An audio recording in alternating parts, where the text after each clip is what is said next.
evening and welcome to Everything Vaguely Paranormal. I am Ryan Roberts and these are my partners in the paranormal, Mr. Blake Smith and Miss Shelley Pruitt. How you guys doing tonight? Hi there. Hey, how you guys doing? You doing all right? I'm in a world of hurt, but it's okay. I know. Well, I know. you said you weren't going to say anything about your blind date on air, Shelley. God. I know, man. What, with the nudist? If you're a Patreon member, you know about this. No, I didn't mean like that. I mean allergies. And those of you that have suffer from allergies and are having the migraines, I feel you. It's been a rough 4 days. So Shelley's gone on more dates than a calendar lately, so she's really dealing with a lot. So yeah. I'm doing fantastic tonight. I don't suffer from allergies, so Lucky. Well, I do, but thank God, fingers crossed. For some reason, this year I've been all right. I think I've stayed away from the pine in East Texas, so I think that's what's going on. So. but guys, so tonight we're actually going to be talking about a few ghost stories from a paranormal pioneer named Brad Steiger. Now, we did Hans Holzer a while back, and Blake, I believe you have his ghost book right there behind you. You can see it right there. Big old ghosts. It is, and it is about the size of a phone book, and so is this book by Brad Steiger that I got these stories from, Real Ghosts, Restless Spirits, and Haunted Places. Also about the size of a phone book, and for you kids that are listening, there used to be these books where you had to look up numbers and to call people. Now you just use the internet, but that's how big these things are, and they're taking up a lot of space. So, man, he tried to land a really good joke right then, but it just sucked. Totally missed. Totally missed. Ate a fat one. So anyway, I'm excited about this because we're back to our forte. I mean, this is what we do. This is what we go out and hunt is ghosts. So I'm excited to get to talk about some ghost stories tonight. Me too. Yeah. So let's just go ahead and delve right into it because there are a few in here that are really interesting. And I want to know what you guys think about it. So give it to me. All right. So Brad Steiger was a pioneer in the paranormal. Along with Hans Holzer, he pioneered collecting stories of many aspects of the paranormal, like everything from ghosts to UFOs to cryptids and other strange things. But today we're going to focus more on some of the ghost stories that he gathered. In his decades-long career as a purveyor of all things strange and unusual, and when I say strange and unusual, I mean it, because we're going to start with a story about a haunted couch. That may be more sinister than it sounds. I'm sorry, you're going to kick us off with a haunted couch. With a haunted couch. Oh, man, this is going to be good already. A haunted couch, that was definitely not the words I was expecting to come out of your mouth. Proceed with your fabulous story. I can't wait. Now, this story is called The Evil That Came Along with a Secondhand Sofa. Now, in August of 1996, Patricia Eminger, her husband Gary, her 5-year-old daughter Wendy, and her 4-year-old son Mark moved into a small house in Fremont, California. It was a much smaller house than they had originally had and what they were used to. So they had to get rid of a lot of their belongings and seriously downsize the amount of furniture that they had. But much to their surprise, when they moved in, the previous owners had left behind a big, nice couch. Only seeing a free place to sit and not considering why it was left behind, the family cleaned it up and began using it. Hey, free couch. A few nights later, Patricia was sitting on the couch and watching a movie when she suddenly noticed a dark shadow to her left. She was somewhat startled because she knew everyone in the house was asleep. But when she looked directly at it, the shadow was no longer there. It was particularly late at night, so she had just chalked the whole incident up to her eyes playing tricks on her and her being tired. But she really wanted to finish her movie, so she continued to watch. A few moments later, the shadow passed directly in front of her. Once again, it startled her and she looked directly at it. And again, she saw nothing. But just then, she made the biggest mistake she ever could have made. She spoke out to it and said, "I don't believe in ghosts, but if you really are one, you appear harmless enough. Stick around if you want to." That's a big no-no. If you don't know what it is, don't invite it to stay. Yeah. First of all, she sees something sitting on the couch. She doesn't jump up. She doesn't freak out. She don't turn the movie off. She's like, it'll be fine. I don't believe in ghosts. I'm looking at a ghost. I don't believe in them, but you're fine. She's over here. She's over here like, this is The Notebook. You're gonna love it. They fall in love and then die in the end.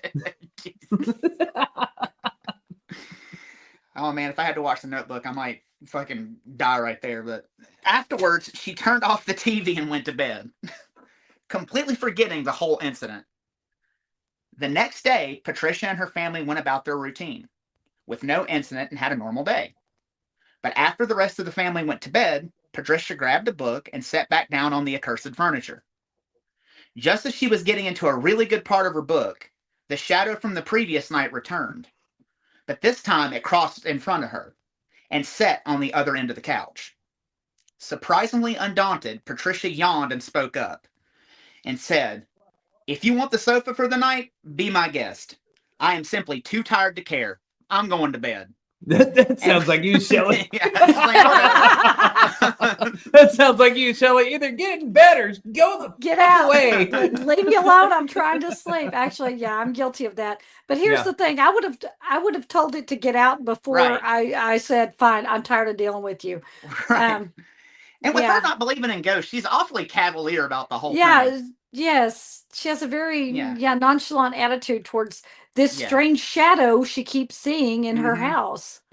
Well, it's going to come back to bite her in the ass. Said, and with that, she left the spirit on the couch, all by itself. The next day, the family got word that Gary's older sister, Carrie, was coming to town for a visit. She arrived the next day, and her niece and nephew jumped for joy. They were always happy when she came. That day, she cooked a big dinner and put her niece and nephew to bed. And she, Patricia, and her husband, Gary, stayed up late into the night talking. Suddenly, the topic of conversation turned to the couch. Carrie said it looked nice, and Patricia was suddenly reminded of the spectral visits the previous couple of nights. So she spoke up and told the other two about her strange experience. Carrie laughed and teased Patricia a little, saying, "Oh no, am I sleeping in a haunted house?" Patricia's husband, Gary, just raised his eyebrows and looked at her and continued to sip his coffee. But not all was fun and games. Because as if a switch flipped in the house, Patricia shuddered and felt the atmosphere change. She suddenly felt as if she was surrounded by hatred and abject fear. It was as if discussing the existence of the shadow had deeply offended whatever it was. Gary noticed his wife uncomfortably shifting in her seat and asked if she was okay. She lied and said yes at the risk of discussing the entity any further and making it even angrier. But it was too late, because she immediately became aware of something moving up the stairs directly towards her children's bedroom. It didn't take her long to realize what was happening. The offended spirit was going to take its anger out on her children. Before she could even react, they all heard Mark from the children's room screaming bloody murder. So the trio raced up the stairs to check on him, and as they bolted through the door, Mark screamed, "A ghost! An ugly ghost was in our room!" The adults tried to assure him that ghosts didn't exist, but he kept crying, saying that they did exist. And the one in his room kept motioning him with its finger, like it wanted him to follow it somewhere. Oh, no. This really concerned the adults, but eventually they were able to calm him down and get him back to sleep. Afterwards, the trio retreated back into the kitchen and poured themselves a strong cup of coffee. Wait, they left the kids? They got after they see something going into the room. The kids screaming, "The bad man's in here. The bad ghost, ugly ghost in here." They're like, "You're fine. Let's go have a drink." They're like, "Let's get some coffee." Worst parents ever. This is what we this is what we do to Rhonda when we're like, "Just stay here. It's okay. We'll be right back." Here's the difference. We believe in ghosts. That's true. That's true. We would take precautions before sending her back in there. Right. That's true. And we don't leave her either. So we're right there going, "We got you, girl. We got you." Now, Gary, he was kind of over the whole affair. And he asked his wife if she had been telling their kids ghost stories. Patricia was a bit taken aback, but assured her husband that she would never do such a thing. She wanted to let him know how malicious the spirit was, but she didn't think he would believe her. So she dropped the subject. However, the rest of the night she felt the entity lurking. The next day, Patricia and Gary went to work, and Carrie stayed at home with the children. Early that afternoon, Patricia got a phone call telling her to come home at once. Mark was in hysterics because he had seen the ghost again. He said he went into his room and the ghost was there waiting for him. So Patricia raced home to comfort her son. And when Gary got home, they all decided to take the kids out for pizza and a movie, hoping it would take the kids' minds off of the spookiness at the house. Took them to see The Conjuring. Yeah, right. And those spooky ass animatronics at Chuck E. Cheese. And Chuck E. Cheese, they're like, wait, what year? Yes. What year is this again? 93. Okay, Oh, that might have been 1993. Chuck E. Okay. Cheese. Yeah, Yes. let's go watch the animatronic rat dance. That's not scary in the slightest. Hey, don't be knocking my relaxation style, okay? I'm like, I'm gonna go relax real quick and go sit in a dark room and turn on like Conjuring 2 or something. And I'm like, oh, there we go, we're good. I ain't judging, boo. You do you. Now, it did take their mind off of it momentarily, but about 3 hours after everyone laid down for bed, Mark again began screaming at the top of his lungs. Patricia sat up bolt right in the bed and then ran to her son's room. When she entered the bedroom, she was struck by how ice cold the room was. Although she couldn't see the ghost, she knew it had been after her son. But not only had Mark seen the ghost, this time Wendy had seen it too. So the adults again had a time trying to put the kids back to bed. But after about 2 hours, were able to calm them down and get them back to sleep.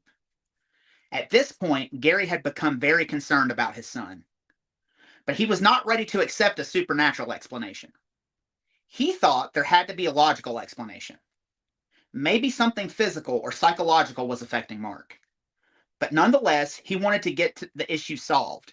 So he told Patricia to get Mark seen by the pediatrician ASAP. Patricia got an appointment for Mark the next day, and the doctor fully examined him but couldn't find anything wrong. His prognosis was that Mark was suffering from nightmares, which was normal for kids his age. So he prescribed a sleep aid that would knock him out and help him sleep better. Oh, yeah, make it so he can't fight back if the ghost comes at him. Yeah, good call. Again, great parents here. Right. But hold on, I'm going to come to their defense for a minute because don't you dare. You don't have any children. Damn! Like you fucking nerve, buddy. Son of a bitch. Don't you dare. They left those kids in there terrified. They left those kids in there terrified. They should have gotten them, brought them into the room, say, you know what, if you're scared, you sleep with me tonight. Okay. And if nothing else happens, go ahead and defend them. Go ahead. Listen, Nurse Ratchet, back up just a fucking second. So I can say my damn comment real quick. All right. I was going to say I am going to defend them for a second because a lot of time we hear these stories where they don't do anything. They actually took this kid to a doctor to try to be seen by a doctor to try to figure out what might be going on. That's where I was going. Okay, well, doctor's fine, but all right. I mean, yeah, they're trying to root out every possible issue here. They're trying to see if it could be something more logical. They're doing the right thing. I'm with Blake on this one. But I'm sorry, Blake. I'm cranky. It'll be fine. That mama bear instinct is on. It is. I mean, if your kid is screaming and they're telling you they're seeing something and they're afraid and they've never done it before, right? You calm them down, and especially if they're doing it multiple nights in a row. You bring them into your bed. You say, okay, you sleep with me. Mommy will make sure you're okay. You know, you go ahead and go to sleep. Because the quicker the kid goes to sleep, you can go to sleep. And then if something's going on, you can actually validate it without having to take the kid to the doctor. So if you're seeing it too, then there's something going on, obviously. Well, and too, his sister had seen it. They didn't take her to the doctor. She'd seen it this time as well. So yeah, because if you just leave them in their room, then they turn into bitches like Shelly. Yes, exactly. That's exactly what happens. I already said I was sorry and I already said I was cranky, but we can go at it if you want to. Wait, guys, there's plenty of time for debate later on. We don't Okay. go at this yet.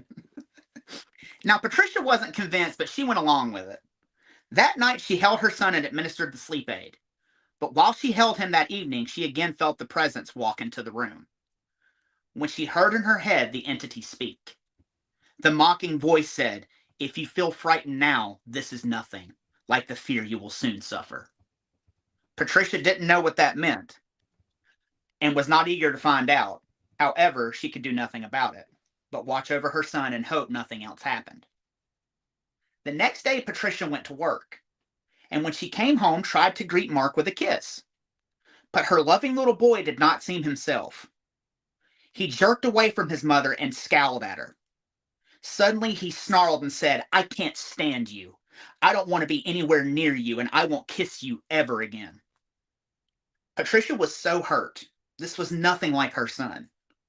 The rest of the night, Mark interacted with the rest of the family just as normally as any other night, but refused to let Patricia touch him or even come anywhere near him. That sounds like my last date all of a sudden. I'll never kiss you again. Leave me alone. It was just so odd.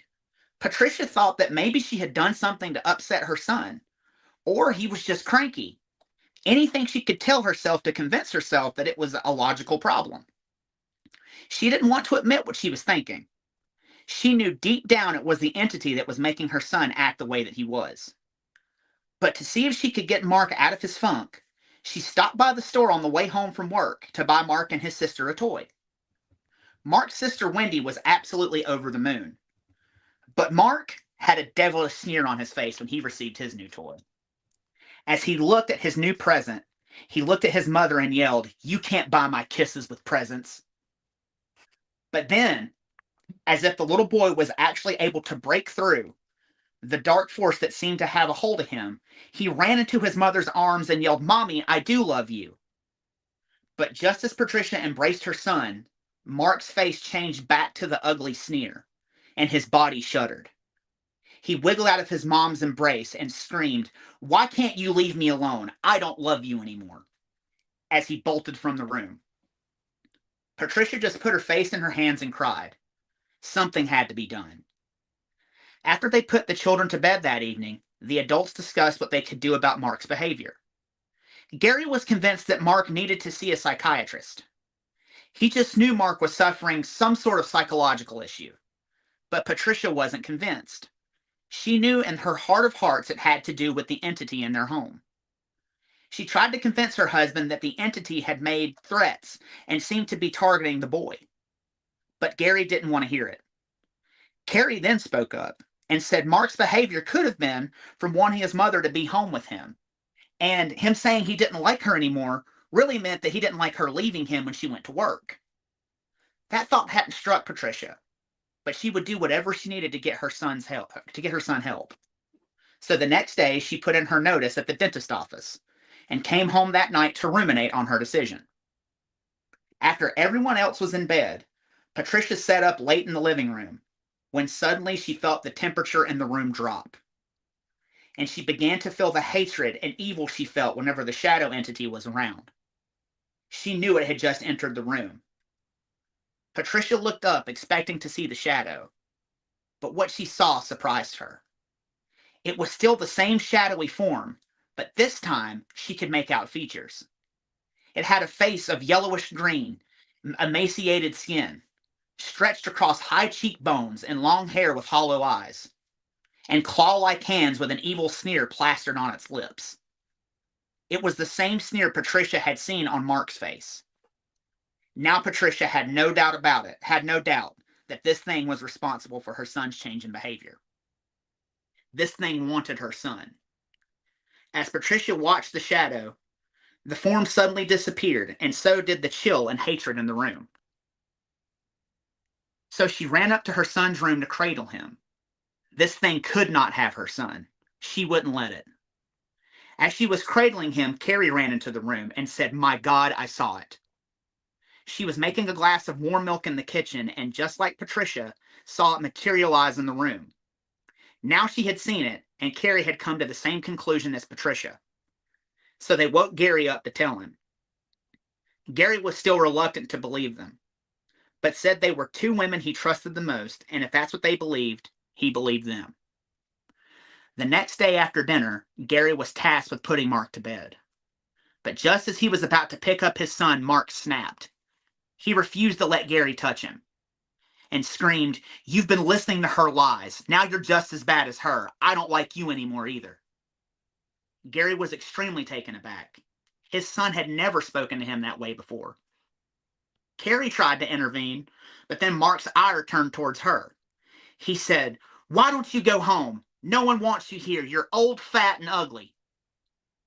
Carrie was hurt, but knew it wasn't her nephew talking. And she's lucky she didn't swing on his ass. I was going to say, that obviously didn't happen in Texas, because that Texas mama would have laid him out flat. Been like, "I'm going to beat the demon out of you. That's what's going to happen."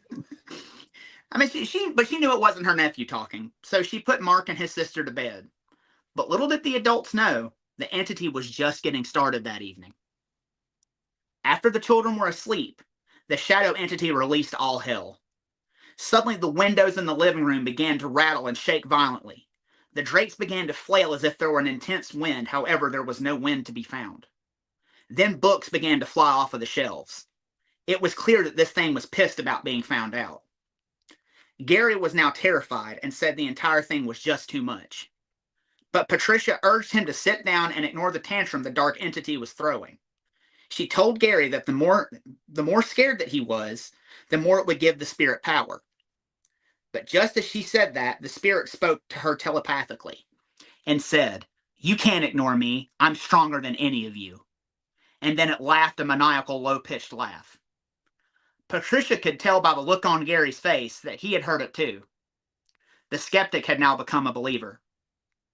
Gary looked at his wife and said, "That's it. I'm out of this hellhole." Patricia, which I mean, would be a normal reaction for other people, but...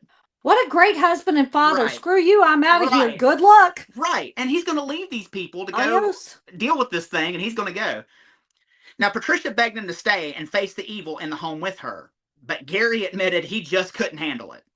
He was going to grab Wendy and get the hell out of the house. Patricia wished he would stay, but Carrie reminded her that Gary's fear would give the evil spirit strength. So Patricia agreed that Gary should go, and Gary ran upstairs and grabbed Wendy and ran out the door, leaving his wife and sister alone to fend for themselves and his son. Why would not everybody go? I mean, where the hell was he going? He couldn't get a hotel with an extra bed? Right. I mean, he's not going anywhere because they're not going anywhere because they're not scared of it, I guess. I mean, they want to try to get rid of it, but he's giving it power, and they're like, "Go ahead and leave. If you're going to be scared, just don't be here." So after Gary left, the window panes rattled so hard that Patricia and Carrie thought they would surely shatter. So Carrie reached for a Bible nearby and began to pray, and after a few minutes the rattling ceased, and the drapes stopped waving in the non-existent wind. Patricia asked Carrie to keep praying and took the Bible as she ran upstairs to her son's room to grab him. She could watch over him more effectively up there, but just as she cradled her son, the temperature in the room dropped, and the gaunt being manifested right in front of her. It moved towards her with its bony arms outstretched, its claws aimed right at her. It got closer and closer and began to cackle. But just as things looked bleak, Patricia dug deep down inside herself, and that latent motherly instinct kicked in. She screamed, "I will not let you take my son." She stood up and held the Bible out in front of her and walked towards the creature, telling it that her love for her son was too great and it would not be possessing him any longer. As she advanced, the creature continued to back away, becoming smaller and fainter as it backed down the stairs and towards the living room. Patricia then put two and two together. This thing was headed back towards the couch. No wonder the previous owners had left it behind. As she backed the thing into the living room, she told Carrie to get off of the couch. It was just the root. It was the root of the issue, and she was sending this thing back to where it came from. As the entity got closer to the sofa, it shrunk in size and became dimmer, until it became the shadow that Patricia had seen the first night, and hovered over the couch before it evaporated into the cushions. As soon as it disappeared, Gary walked back in the front door. How convenient, right? With Wendy cradled in his arms. He said he couldn't stay away and just had to come back to help. Patricia said he could help all right. He could help get that damn couch out of the house. So they loaded it up in Gary's truck, and Gary and Patricia drove it out to the country. They doused it with lighter fluid and set it ablaze, putting an end to the dark entity's reign of terror. After the couch was burnt to cinders, Mark returned to his sweet little self, and the family never again had any more problems. So what do y'all think about that one? This is exactly why you don't buy things at secondhand stores or thrift stores. You never know what the hell's attached to them. Right. And if you move into a house, no antiques, no nothing. Yeah. Don't ever buy from secondhand store antiques or any. Yeah, we don't do that. I don't. No, never. No, you guys have your fun. Yeah. No, thank you. As I'm surrounded by it. all the objects that I have purchased. That's not true. I actually have bought something at an antique store. Right. I actually have, and it was a telegram that a love letter. Oh, that's right. I was there when you bought from that. The World War II guy to his girl back home, and it was beautiful, and I bought it. Oh yeah, Mhm. yeah, I remember that. Yeah. Oh, That's yeah. the only thing. Well, I mean, this is a good case in point that anything can be haunted. I'm Mhm. going to put it that way. Anything. I mean, it doesn't. Right. Well, I mean, look at one. A lot of people think just dolls. Doesn't have to be just dolls. Mhm. Do dolls seem to be more haunted? The more often haunted object than other objects? Yes, it does. And I think that has to do something with the semblance of life that they kind of give, with the way that they look and things. But Mhm. yeah, I mean, think of any of the freaking Warren cases. Right. I mean, how many objects did they have of like piano? I think there was a piano. I think there was a toy monkey. Anything. Mhm. Mirrors, and they had all kind of stuff. Yeah. Did they ever figure out anything with that couch, or did they just kind of put two and two together? Because that was the only thing that was in the house when they moved in, and they were like I said, they were like thinking, "Oh, free sofa, cool, we got a place to sit." Well, and that was the first place that the entity Right. was seen as well. Mm-hmm. Right. It was around that couch, and then as she was backing it down the stairs, that's where it was headed towards. So they put two and two together, and they're like, "We need to get this thing the hell out of here." And yeah, if you move into a place and someone has left something behind, better safe than sorry. Maybe you should get rid of it because maybe there's a reason they left it behind, and you don't want to find out like they did. You don't have to get I'm a rid of it. germaphobe. If I come in and there's a couch, I'm assuming it has lice or dog pee or something on it, and out it goes. No. We are seeing firsthand why I am the one that gets followed home so goddamn much, and why I have so much shit happening in my house. Because I'm over here like, no, you don't have to get rid of it. Just sage it, seal it, whatever. Leave it in your house. Burn it down. Burn it down. No. Burn it. Yes. I mean, that shit home. That's not true. You have grave dirt or oh, I do. Dirt. I do have grave dirt. You're right. I think about that. Yeah. Well, I ain't seen Billy the Kid out here anywhere. I mean, I'm good. That's true. That's true. No, I mean, I think if you're in this situation where it's like you move into a house, there's things left behind. I mean, obviously, possibly, I'm gonna say possibly, your safest bet would be to get it out of the house. If you don't want it, if it's nothing of value and it's just trash or whatever, just dump it. Right. But I mean, if it's a nice fancy wardrobe or something like that, or a couch, give it a good cleansing. Seal it up and whatever type thing. I mean, just like burn it. So, I mean, was there anything else that they figured out that? Well, I guess this is Brad Steiger's. So, is this a case of his? Did he investigate this, or is he just? This is a personal story that was told to him. This was a story. So he's just sharing the story. Yes, he's sharing the story. Okay. Yeah. Okay. He collected the story. There wasn't anything further about did they do any history research on who lived there before? What happened? Nope. They just had that incident and they were like, get this thing the hell out of here. I just think it's interesting that our kid actually got jumped after she drugged him. She drugged him and left him alone in the room. Took his defenses down. That's right. So, I mean, no, there's a reason I don't take any kind of sleeping medication. I probably should because I need to wake up if something's going on. I need to be able to go, done and stop. No. Well, what I do, this comment. Just give it to Blake is what it says. Thanks, Tanya. Now, what I do like about this story, though, is that they did do their due diligence. They were trying to go through every other avenue. Like, is it a medical issue? Like, okay, take him to the pediatrician. Okay, maybe it's not a medical issue. Maybe it's a psychological issue. Let's see if we can get him to the psychologist to get looked at. And then when none of those worked and it was going towards the couch, they accepted the more supernatural aspect of the story because it just seemed to be the only thing that made sense. Okay, you know what? I'll back up my opinion just a tad, but just a tad. I applaud them for eliminating everything that they thought could be possible. And the only thing remaining was what appeared to be impossible, but that would have been the correct answer. Right. So, yeah, but I'm not... Bad parents. You can't call them bad parents. I'm calling them bad parents. You can't call them bad parents. They're not bad parents. Yes, they are. These are people who don't, but who at the beginning. But these are people who at the beginning of this didn't believe in ghosts. They didn't believe it. Flat out said, Brian just said she didn't believe in ghosts at the beginning, but granted, if you see a shadow form, I'm going to tell you now, don't invite it into your space. No, that's number one. Don't. I mean, like I see things in my house and I don't even say anything out loud. In my head, I'm like, yeah, I see you, you dumbass. Like you're over there, you're peeking around the corner. I got you, but. you ain't got to invite it in. But I don't No. necessarily, I don't think I'd go as far as calling them bad parents. I think that's a little too harsh. Just because I these people stand by don't what I believe, said. these people don't believe in ghosts. I mean, Right. we've watched people completely run out of buildings when something Mm-hmm. in our eyes, I'm gonna say our eyes, trivial happens. You know, a rock gets thrown across the room and somebody goes running out of the building. You know, for us, we're like, oh, that was cool, do it again. But we don't. Normal people don't. Yeah, we don't know what normal people's thresholds are because we are not normal. So I Okay, wouldn't go so so far as to call them bad parents. Here's the thing. Your child is crying in the middle of the night and they're scared. And you make them sleep right there in that same spot. Okay.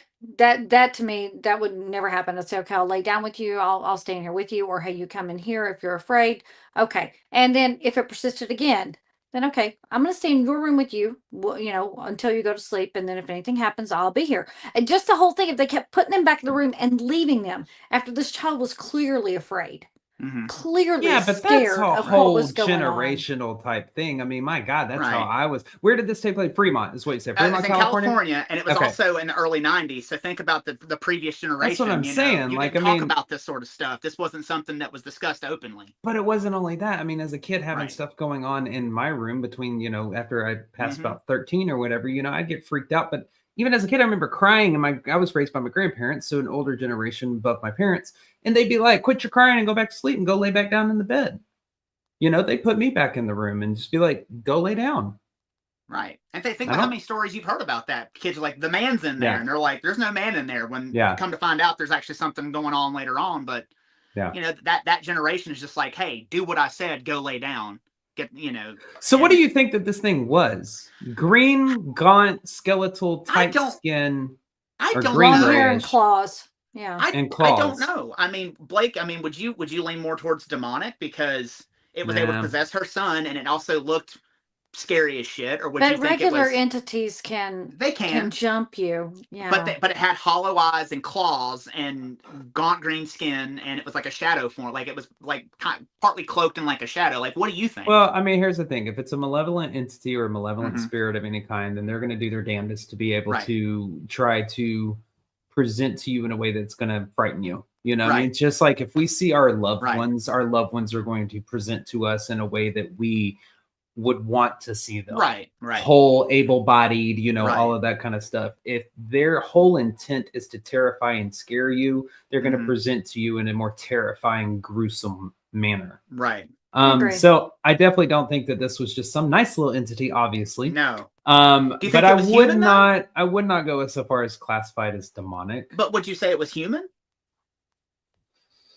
I see. I don't know. That's where I need the story of the people before. I need to know Right. what the hell they were doing. There's too much information that's left out Left out. right Right. now to be able to classify Mhm. this under even an umbrella type of something. I will say that I don't think it's demonic. It's definitely not human. I Not don't good. Yeah. think, unless it's just a really aggressive, malevolent human spirit. Right. Which there are those too. Don't get me wrong. Not Mhm. everything's a demon. No, not at all. You know, so, but I mean, without knowing more of the context, I would probably put it as just under a very aggressive and angry spirit. I mean, that's all that Yeah. human spirit. Well, I mean, yeah, human spirit. I think it's just presenting in a way to frighten. Right. And it was just so strange that it was okay being there until it was talked about. And then when it was talked about, then like all hell broke loose. So I don't know. That's an interesting aspect of it too. Like, was it trying to remain hidden? Was it? We also don't know all the nuances of the case, Right. like leading up Mhm. to that. I mean, how much did they talk about? Was were they, you know, the red tape or yarn on the walls? Like, look at this over here. This is what I think, Right. you know, or was it just, hey, this is my idea of what I think it might be? And once it started becoming unmasked, that's when Right. it started to become kind of Well, unhinged. remember, I think it felt disrespected if I'm just Right. telling you, because see, they're basically saying, I don't believe in it. And you know, whatever, this is a load of crap or whatever it is, their discussion, however that played out. Mhm. That's very disrespectful. Whether you believe it or not, you don't have to make your opinion known all the time. You know, it's kind Right. of, if you don't believe it, you can kind of quietly say, you know, it's kind of not my jam, but if you think something's here, I'm going to go with you on it, you know. Yeah, I mean, and when it first reared its ugly head, it was being mentioned kind of offhandedly, and you're right, they did kind of make fun of it because like Carrie was like, "Oh, am I in a haunted house right now?" And then the dad was kind of like, "Yeah, okay, what the fuck ever," you know. So Yeah, I think you're right. It did feel disrespected, and it was like, you don't think I'm real? I'm going to show you how real I am. And perhaps the goal was to frighten the people who did not believe in it, because it would have been disrespected, and so they decided, it decided it was going to come at you, and it was going to make you believe. I'm going to make you believe in me. Right, and perhaps it was feeling territorial too. Because that couch was in the house, and it was its house before they moved in.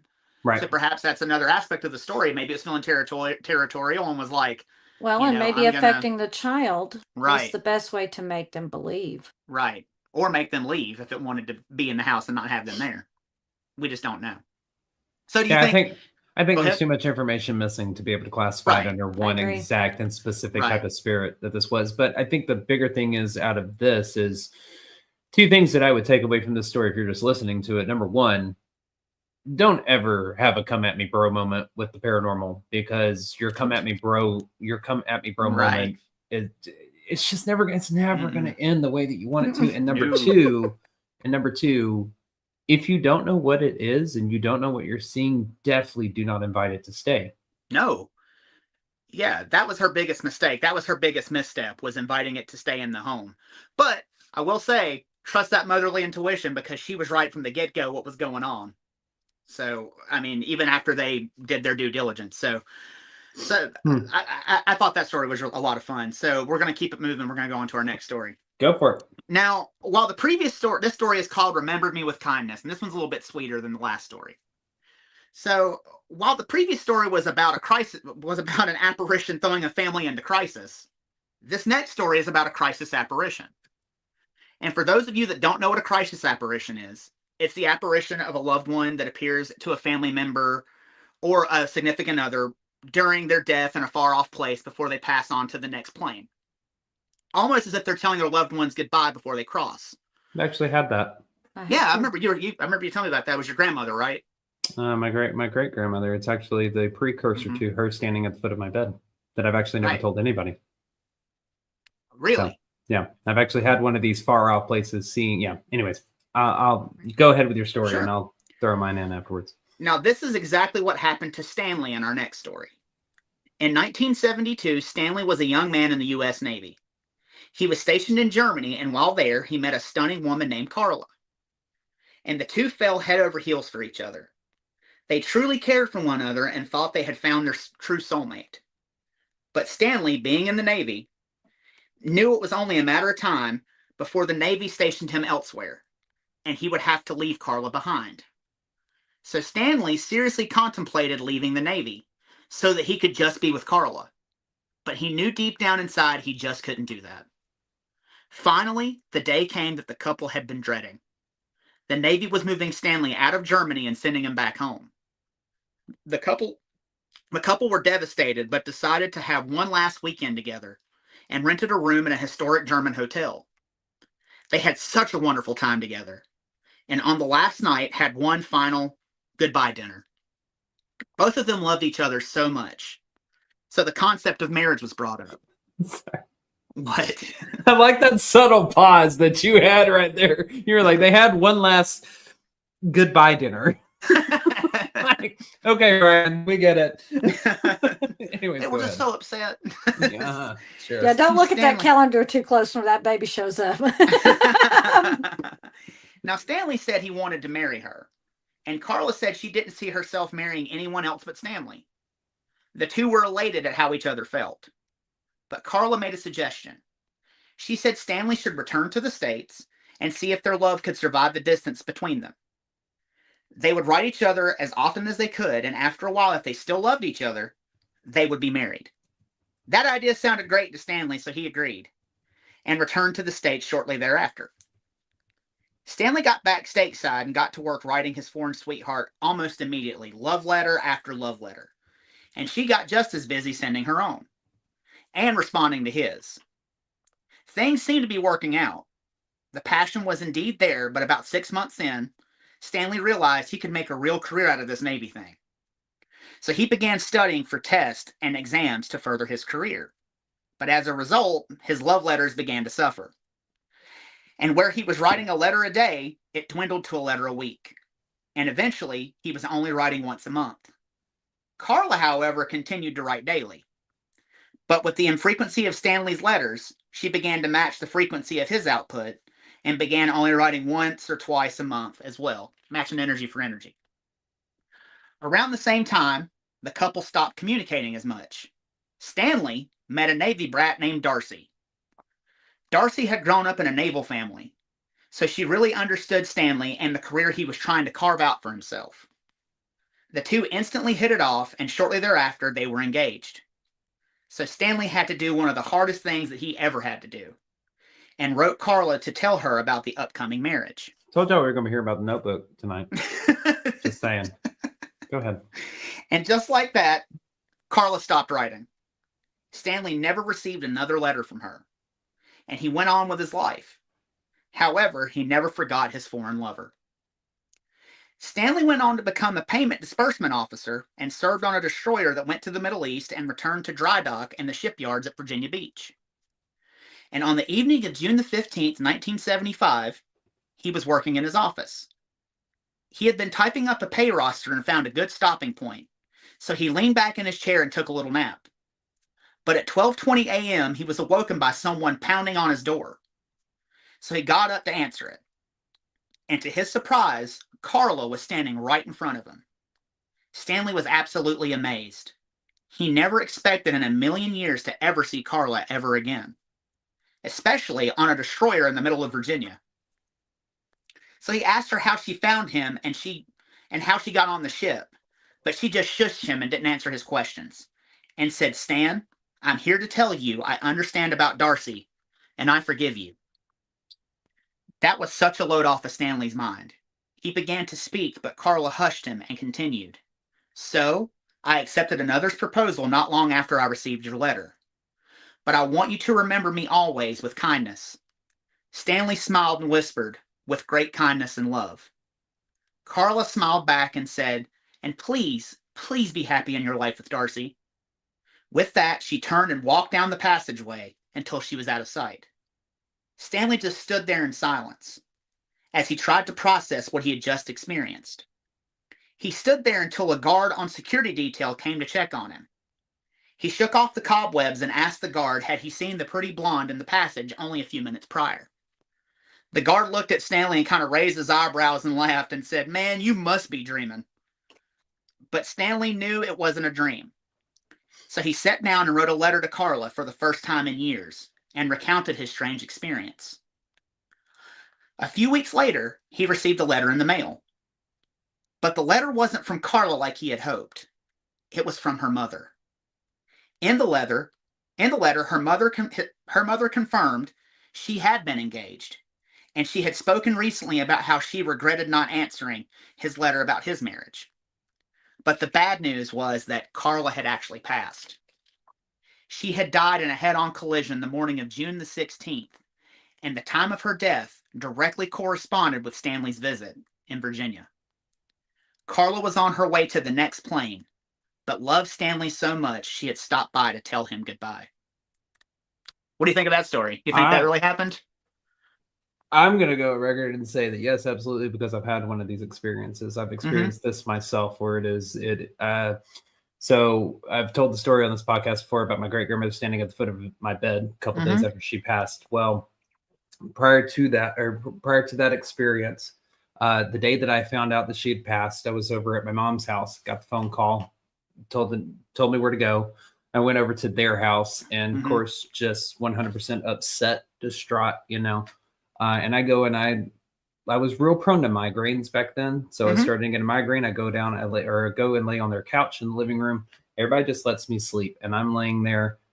And I knew that Rhonda was coming in. And so I was going to wait for them. I had about 5 hours to kill. So I was like, I'm just going to take a nap.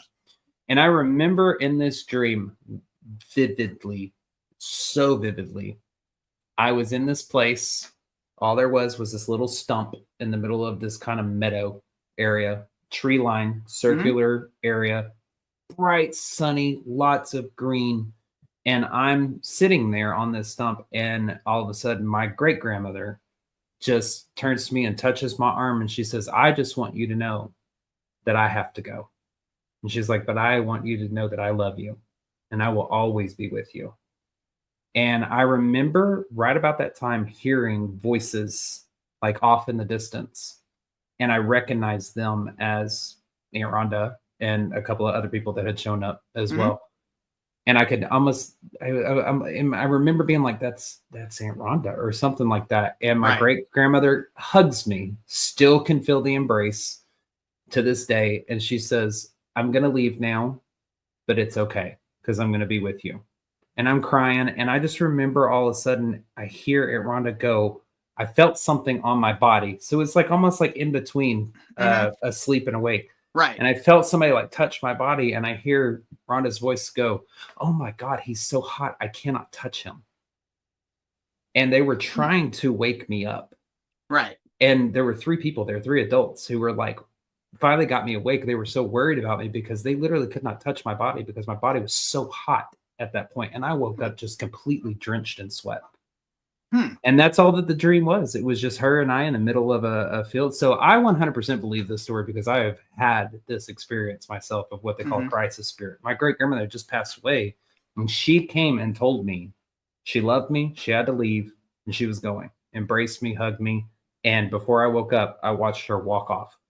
And I woke up, and of course this was after she had died, not, this was probably about 12 hours after she had died. Oh, okay. So she was still kind of lingering around. Yeah, it wasn't, immediate like on her death. But yeah, so 100%, I believe this can actually happen without a doubt. I do as well because I have had that, and I've witnessed my son have that. I was at my grandmother's house. It was my grandmother's very closest person I was closest to in my entire life. And everybody had told me to go home, that they were going to stay that night, even though I'd argued that I wanted to stay at the hospital and everybody, and they would not let me stay. So I was the only one that had gone home, and I was in college, and I went to their house because that's where I felt closest to my grandmother, and I laid down on the couch, and it was 4th of July. So I don't celebrate 4th of July for my own reasons. And I'm listening to fireworks popping and everything like that. I'm looking out the window, and I guess I doze off because I see her right in front of me, and she goes, Shelly, grandma just came to tell you that I love you, and I've got to go, but I love you. And I'm like, wait, where are you going? Where are you going? And she's like, don't worry, I love you. I have to go. She kept saying, I love you. I have to go. And she goes, you'll be okay. I love you. I have to go. And I was awakened by the sound of the phone ringing at my grandparents' house to tell me that she had just died.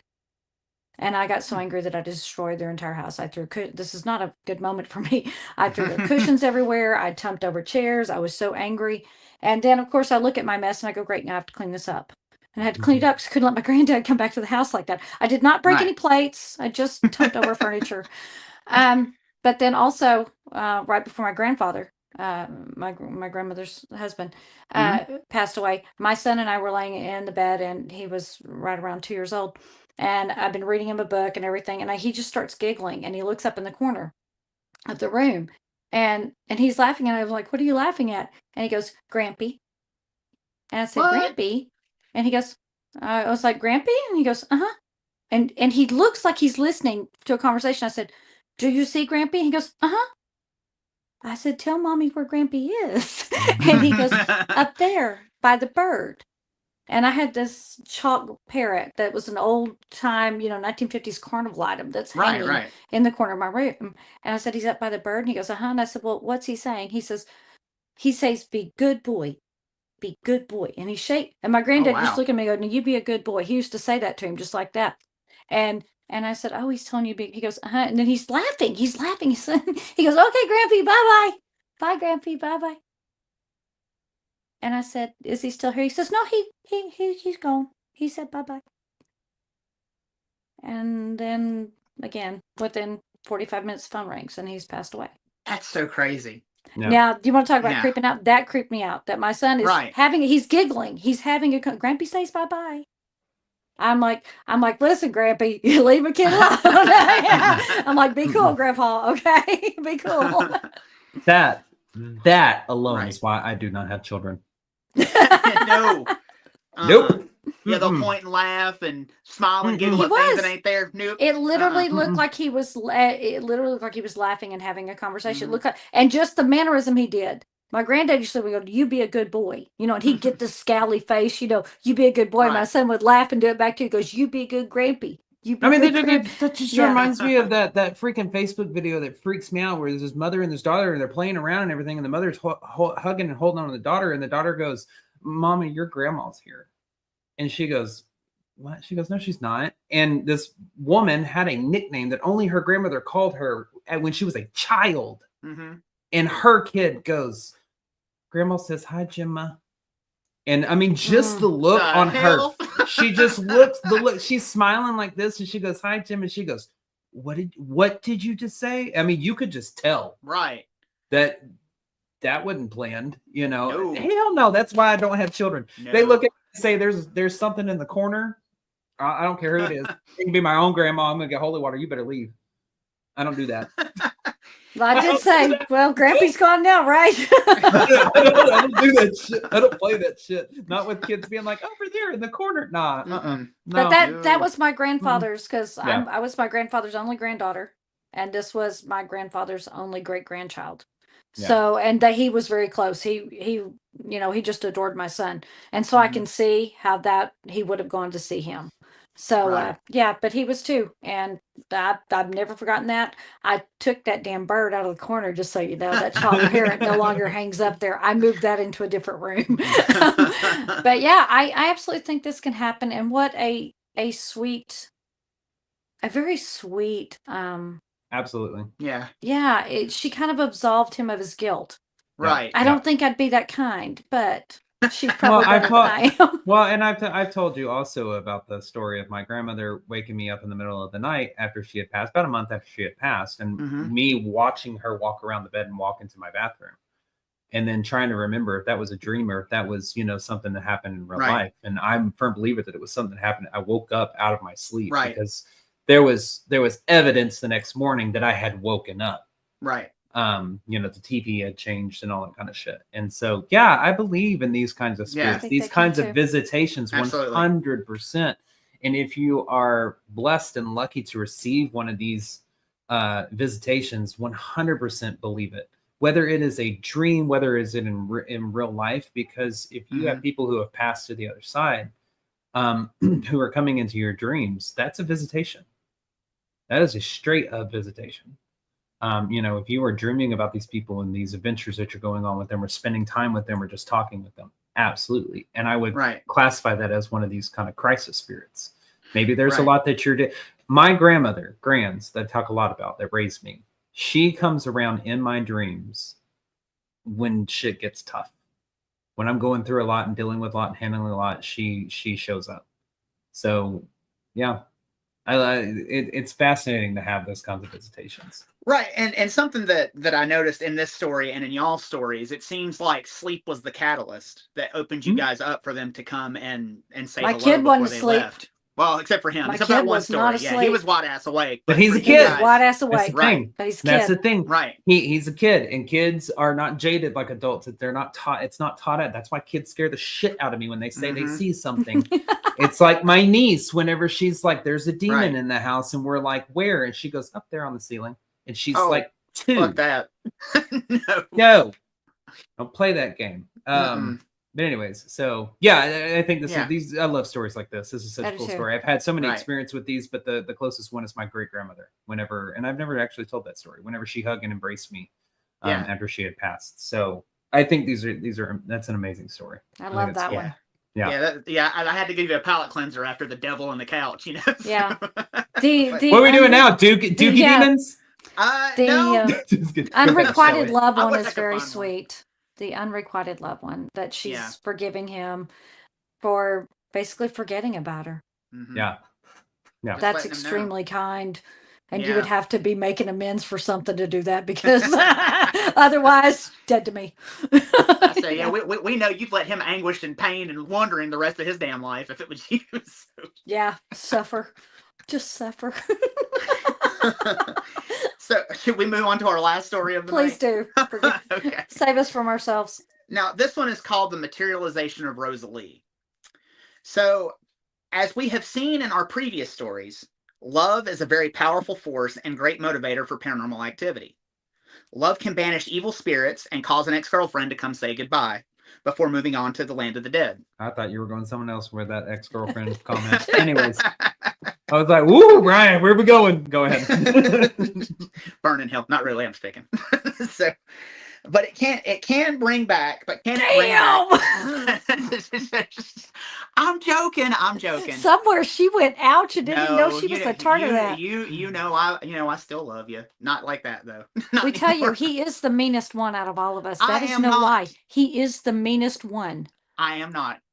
Don't go continue. You're just a better liar than we are. Go ahead. Continue your damn story. Say don't listen to the short devil on my left. So continue your damn story. So but can it bring back long dead loved ones? According to our next story, it can. Harry Price was a famed paranormal researcher in the early to mid 1900s, always interested in the supernatural. He was a believer in the paranormal, but was also a very big skeptic. And with spiritualism in full swing during his tenure, he made it his mission to expose some of the biggest mediums of the day, which he did with great joy and pleasure.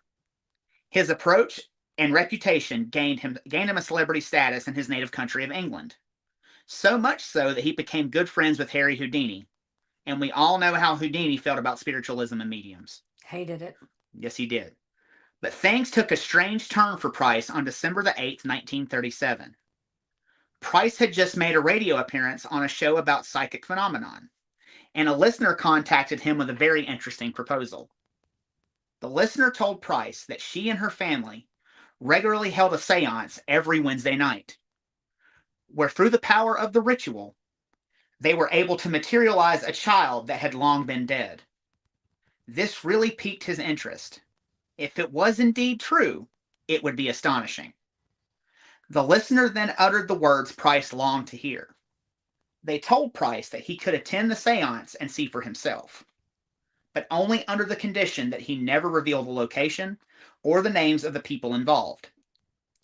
He was also told that he would not be permitted to touch the spirit unless he got permission from the participants in the seance. If he could agree to these terms, then he could come, and he could use any of his methods to try to disprove the interaction he would receive from the spirit at the seance. This was way too good of an opportunity for him to pass up. So wait a minute. So they're telling him that he can't touch the spirit unless he asks. Again, these are a very specific set of instructions, which almost sounds like he's being set up. It does. It does to me too, but just wait and see. I want to see what you guys think, because this one I find very interesting. So he takes the bait. He's going to go. He takes the bait. He's going to go. I don't mean to interrupt your story. I will be right back. I'm not going to lie. My leg is burning, and I have got to go figure out why. Are you okay? I don't know. I can't see. I'll be back. Yeah, no worries, man. All right. So he agreed to the terms and was told where to go, and made plans to attend the seance on December the 15th. Price arrived at the home on the given date and entered. Upon entering the house, he was taken aside and given background info on the child spirit they were to be summoning. The child's name was Rosalie, and she was the daughter of a Mrs. Z. Rosalie succumbed to a terrible bout of diphtheria in 1920, and about 5 years later, Miss Z was laying in her bed late at night and felt her daughter's presence in the room. The next thing she knew, she heard her daughter calling to her, and then Rosalie materialized directly in front of her, as solid as she was the day that she died. So solid, in fact, that she was able to grab her mother's hand. But as dawn broke, Rosalie dematerialized. She just couldn't stay in the land of the living. The next day, Mrs. Z told family members and close friends about her encounter. And they were so amazed and so moved, they offered to give up one night a week to have a seance and allow the mother and daughter to reunite. And the weekly ritual was so successful, the group had met every week for 12 years. Price found that very interesting and couldn't wait for the seance. But before that could happen, he had work to do. He wanted to make sure that his hosts weren't pulling parlor tricks.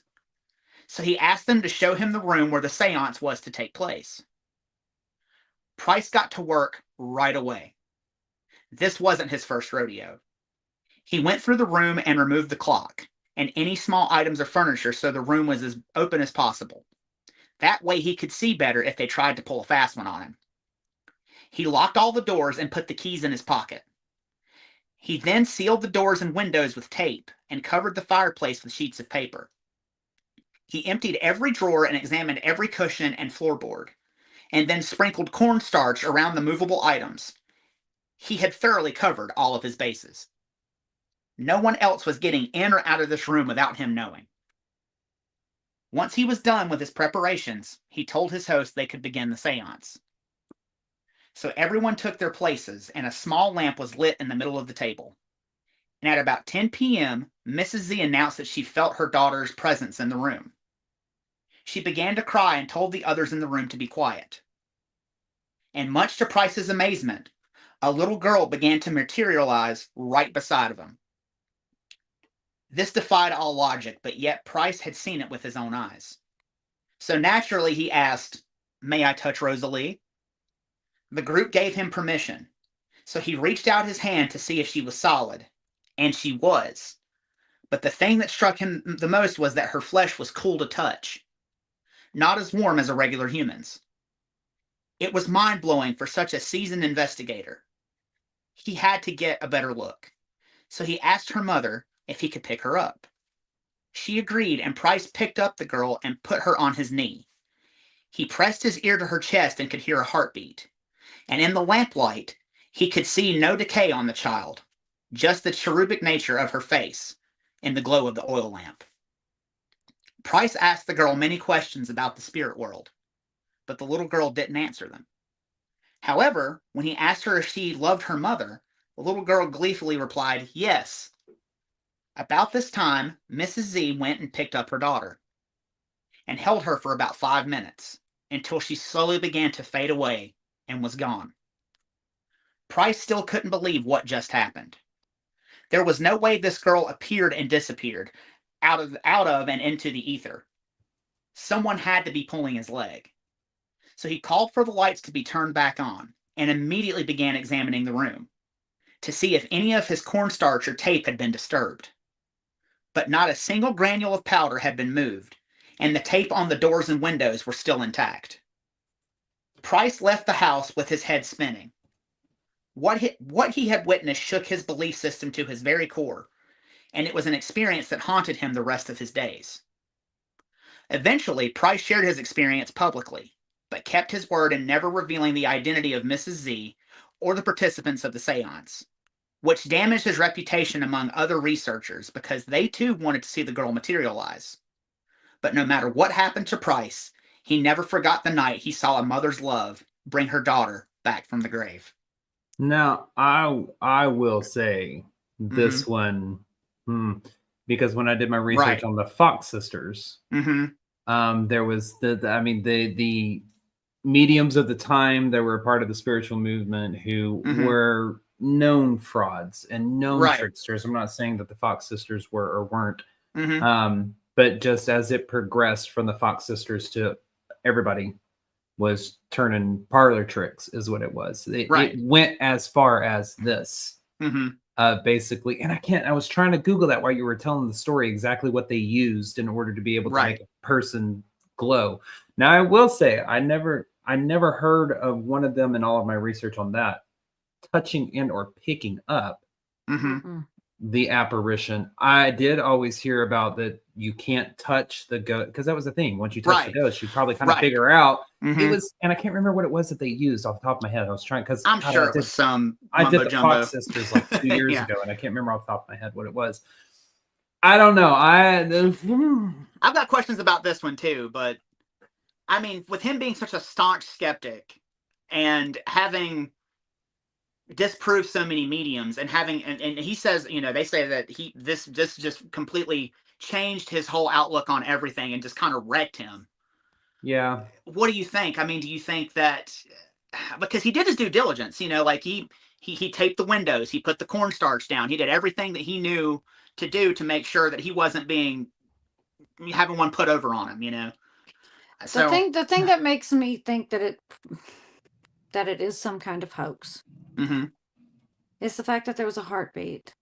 Yeah. Right. A deceased child would not have a heartbeat. I mean, at least I don't think they would. I don't know. I'm not an expert on this. Right. But that's kind of makes me think living rather than deceased. Mm-hmm. Skin cool to the touch, that falls in line with, the stories that you hear, Mm-hmm. skin cool, cool skin. To pick them up, I think that you would almost have to have a Right. real child. Now, there were the cabinet mediums who Mm-hmm. would hide things in the cabinets and then, would have Right. them emerge and walk around the table only to disappear again as the lights went off back into the cabinet. Right. And so I would almost have to say that I'm having a problem with the fact he heard a heartbeat. That I think is Right. where Yeah, it's hanging me up that's and making me right. think it's a hoax. Right. But God, what if it's not? Right. And What and an the only amazing thing for a parent to be able to hold that Mhm. deceased child. Me, I got a soft spot for, Mhm. babies that didn't get to, grow all the way up.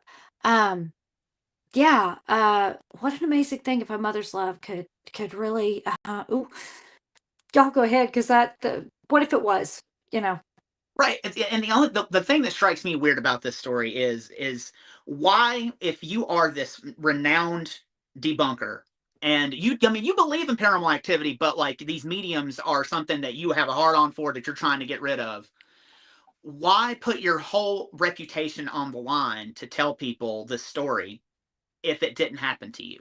That's it very what well could have happened and he very well Right. could believe it, but Mhm. that does not mean his experience was genuine. Right.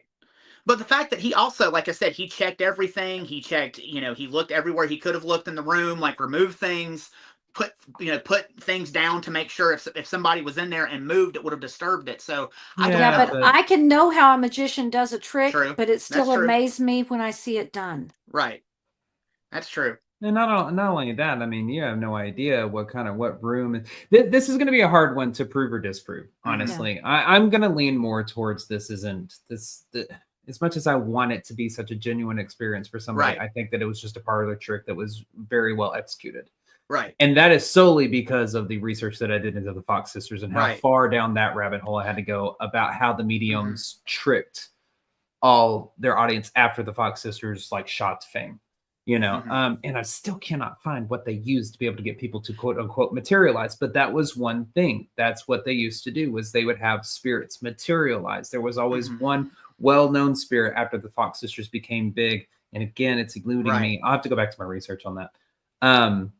That they would have her materialize. And it was one of those cabinet mediums, where basically she'd pop out of somewhere and float around, quote unquote, and then pop back in before the lights came on. With this being so close to that time period, it's going to be so hard to say definitively that this is 100% paranormal experience. And I'm with Shelley. The fact that there is a heartbeat, I have not heard that in many ever. Yeah, if at all, in any ghost story about there being able to be hearing a heartbeat. The only thing I can think of is Edgar Allan Poe and the Telltale Heart. That seems, the heartbeat. Boy, what a way to give it credibility to say I heard her heartbeat. Would the deceased have a heartbeat That is you an could hear? excellent point. Thank you, Chad Wandell. Given enough time and knowledge of the way a debunker will try to debunk me, I can create an illusion that could fool anyone. That's right. Right. Ask Harry Houdini. True. That's figured out. That is a very good question. Point. My only question, though, is, and Blake, maybe you've come across when you did your research on the Fox sisters, is as she was holding her, she seemed to dematerialize as she was holding her in the trick story. Of the eye. If the lights are off, trick of the eye. Yeah. Trick of the eye. I mean, if you, much as I hate to say it, if the mom's in on it and the daughter is in fact, or this is even, maybe she actually did lose a daughter and this is some other little girl that they're having play this part, I mean, if you're in the dark, it's going to be hard to tell what's happening, what's going on. Is she really dematerializing, or is she slipping through the mother's cloaks to go behind the mother to slip back into a cabinet? Absolutely. Yeah. Where it looks like she's dematerializing, but there's a slit in the mother's garb that she slips through and goes into the cat. I don't know. It's this is going to be so hard to say 100% that this is genuine, just because of the time period and the parlor tricks and trickery that was happening at that time. Right. And I'm with you. I'm with you 100% on that. But yeah, that's why, like, if we have any question as far as anything goes, if we come across something and we see something happening, we have any question, we just throw it out, because this guy put his entire reputation on the line when he told everyone about what he had seen, and people are like, yeah, okay, well, reproduce it, number one, tell us where to go. And he was like, no, I made a promise, I can't tell you where to go. Okay, well, you're full of shit, is what these and people that think. actually takes away credibility for me. Now, I understand. I mean, people who write, articles and stories take their sources to their grave because of backlash on the source. And I understand that he didn't want to reveal his source because he had promised he hadn't. However, being that he didn't reveal his source, no one can check out to see if they'd actually been having seances for 12 years. Right. You couldn't go and ask the next door neighbor, hey, have you seen odd stuff going on at this house every year for 12 years on a certain night? There's no way to verify that what he was told was truthful. Right. So the fact that I can't back up that this has been happening every, once a week for 12 years. I can't verify who the people are. I can't get the lady's name to see if she actually did have a child that died. And in all fairness, the 12 years could have happened. The lady could have had a daughter that died, and that medium could have been pulling it over on everyone and making a fortune. It could be one that the mother might not have even been in on, or the family might not have even been in on. That medium could have been pulling this off and preying on this grieving mother. Yeah. So I think there's too many. God, I hope this is true. Right. But I'm gonna have to go with I don't think I don't so. think it I is. don't I either. think No. just I the want it time to be period true. and that I know, and just the trickery that was happening at that time. And that's I don't know. I'm kind of with what Chad said. Yeah. You give me enough time and knowledge of how a debunker is going to debunk, and I could probably fool him. Right. And if I know his methods. And he was well known. He was friends with Houdini, and you know that if they're friends, whoever invited him in knew that they were going to have to be better than anyone else. Right. Because this guy ran around with Houdini. He knew him. They both were very much against the spiritualists, the psychic mediums, all of that. This guy knew he had, or lady, whoever the, conjurer, the medium was. They knew they had to be better than anybody else at this. So what a great way to bring him in to fool the biggest skeptic. And think about this too. I mean, people had it out for Houdini because he was disproving people left and right. They could have had it out for him too, and like, what better way to ruin his reputation than to come make to this him house. A believer? Yes, exactly. Through whatever means necessary. I bet did we ever find out that this guy lay off the mediums and the psychics after that? I mean, he continued to do his research afterwards, but like I said, his reputation was absolutely shot because people. So he wasn't frightening anymore. So somebody said, "Oh no, he's trying to debunk somebody," and they could go, "But wait, you believe? You said you believe. So what is it? I think you just don't like me." Yeah, yeah, he undid his own credibility. Yeah, I thought that was interesting, and I wanted to bring that one up because I know how we feel about the Fox sisters and how we had discussed the Fox sisters and the spiritualism movement. And I don't know, man. I mean, if it's possible, I don't think so, but I think it was a way to discredit him personally. I'm going to say it this way. Think of how far we have come with technology. Right. In today's times. And even today, we have yet to be able to point a camera at a spot and go, right here in this frame, I need you to materialize and dematerialize. Right. Never been captured. Sure. And of course, my question goes with that one too. Once that they saw the child, why didn't somebody turn on a light and make sure? Yeah. Because you better believe I'd have been jumping up for that light going, holy crap. Right, and that was always suspect in all of these, like you said, in all the seances. It always has to be dark. Always super low light. You can't see them moving. There's a curtain you can't see them moving in and out of, and they're doing all this extra shit that you can't see. So, but yeah, so that was some of the Brad Steiger's ghost stories. I like those. Yeah, those are interesting. A lot of fun. I always like the stories that center around the spiritualism movement. I think spiritualism movement was a fascinating time. For the paranormal, field that and with a lot of the things that they did back then that we still do today. I mean, how many times do we walk in and we're like, give us a knock if you're here, you know, one knock for yes, two for no. That was used by the Fox sisters, you know. Right. So yep. And yes, Chad, perception does create reality. I get it, you know. I mean, and that's one thing with that story, you know. If this guy walks away believing that if his perception was that this was real, that's his reality. It was him. It was real to him. That's right. It was real to him. Obviously, he did believe because he staked his reputation on it. Yeah. But I am a skeptical believer. I am going to try to debunk as much as I can, and only until I have run through an exhaustive list as much as I can. And I can't think of anything else, then I'm going to be like, yeah, I don't know, folks. Right. That was a little weird. That's whenever you go, okay, Ryan, your turn. Okay, Shelley, your turn. Try to debunk this. Exactly. And then when none of us can, that's when I'm like, that's when okay. And you know, paranormal. And you know how hard it is to convince me because I'm always going to look for the most logical explanation first. And you're like, but no, you saw this happen. Yeah, but it could have this could have happened, and this could have done this. You know, so yeah. So, but yeah, so. That was Brad Steiger. If you ever get a chance to go and read this book, I mean, God knows he's written hundreds of books, and they are all very fascinating, and they are all super interesting. And I mean, whatever your paranormal forte is, he's got you covered. All righty. And with that, Blake, why don't you tell them everything they need to know? Sounds good to me. I like that Chad said, I'd rather have a handful of jaw droppers versus a file cabinet of garbage. Right. True. That's very true. I would too. Absolutely. All right. Well, we got a few announcements, so y'all bear with us. God, I feel like this announcement list gets longer and longer every single time. Anyways, if you are looking for ways to directly support the show, you can check out our Patreon page. It is going to be linked in our link tree, which is going to be on our Facebook and X profiles Wednesday morning. For just $5 a month, you will unlock over 450 exclusive videos, including the pre and post broadcast, which is the 30 minutes before and the 30 minutes after this live broadcast. So you get us for an extra hour every single week. It also includes never before seen footage, dirty Estes methods, and your support helps us keep bringing you these adventures week after week. So if you're not sure about joining Patreon, try it risk-free with our 7-day free trial. Make sure you stay connected with us as well. Follow us on Facebook, YouTube, and many more by searching Everything Vaguely Paranormal, looking for the green sound wave, or by clicking the icons in our link tree link as well. I think we're 5 away from our goal on YouTube. So grab your friends and go subscribe. But anyways, and remember, you audio listeners, you can catch us live every Tuesday night at 8 p.m. Central Standard Time on Facebook and YouTube. If you would like to meet us in person, by golly, you have a ton of choices.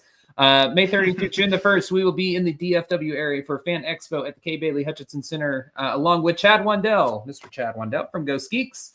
On June 7th, we will be at Chicagoland at the Countryside Banquet Conference Center in LaGrange, Illinois. Very good. Thank you. These event places are long, but anyways, we will then be at the Paranormal Rock Down at Broadhead Manor in Broadhead, Wisconsin on July 18th through the 19th. You can also catch us at the Gettysburg Battlefield Bash from July 25th through the 27th in Gettysburg, Pennsylvania. Then we are off to the KC Paracon on August 2nd in Kansas City. Followed up September the 3rd through the 6th. We will be in Vernal, Utah. For all of y'all out there on the West Coast, closer to the West Coast. West. West, out in the West. Yeah, September the 3rd through the 6th, we'll be in Vernal, Utah for Phenomenon 2025. And then finally, we will be attending the Rock Island Roadhouse Esoteric Expo on October 4th in Rock Island, Illinois. So we will literally be all over the country this year. So those are all your chances so far that we have confirmed on the calendar. Yeah, so we have confirmed on the calendar. We are still waiting on a couple more, but we will let you know what those dates are. We will let you know what those Canada. We will let you know what those dates are as soon as we get them on our calendar and confirm. Make sure you go subscribe to our Eventbrite page to be notified when public investigation tickets go on sale, because guess what? As of 10 p.m. tonight, our first investigation is going live. Woo! So go check it out. At 10 p.m., tickets will be on sale. And we just want to say we are grateful for your continued support. Every like, comment, share, and download keeps the adventures alive. So if you have a favorite episode, share it with your friends and tag us. And if you have a story, comment, question, or you would like to have us as special guests on your podcast, send those requests and stories over to the evppod@gmail.com. That's THEEVPPOD@gmail.com. Go like, share, and please go subscribe to that YouTube channel. Thank you for tuning in to another weekly edition of Everything Vaguely Paranormal. I am Ryan Roberts, and these are my partners in the paranormal, Mr. Blake Smith and Miss Shelley Pruitt, and we will see y'all next Tuesday. Bye, Bye, guys. y'all.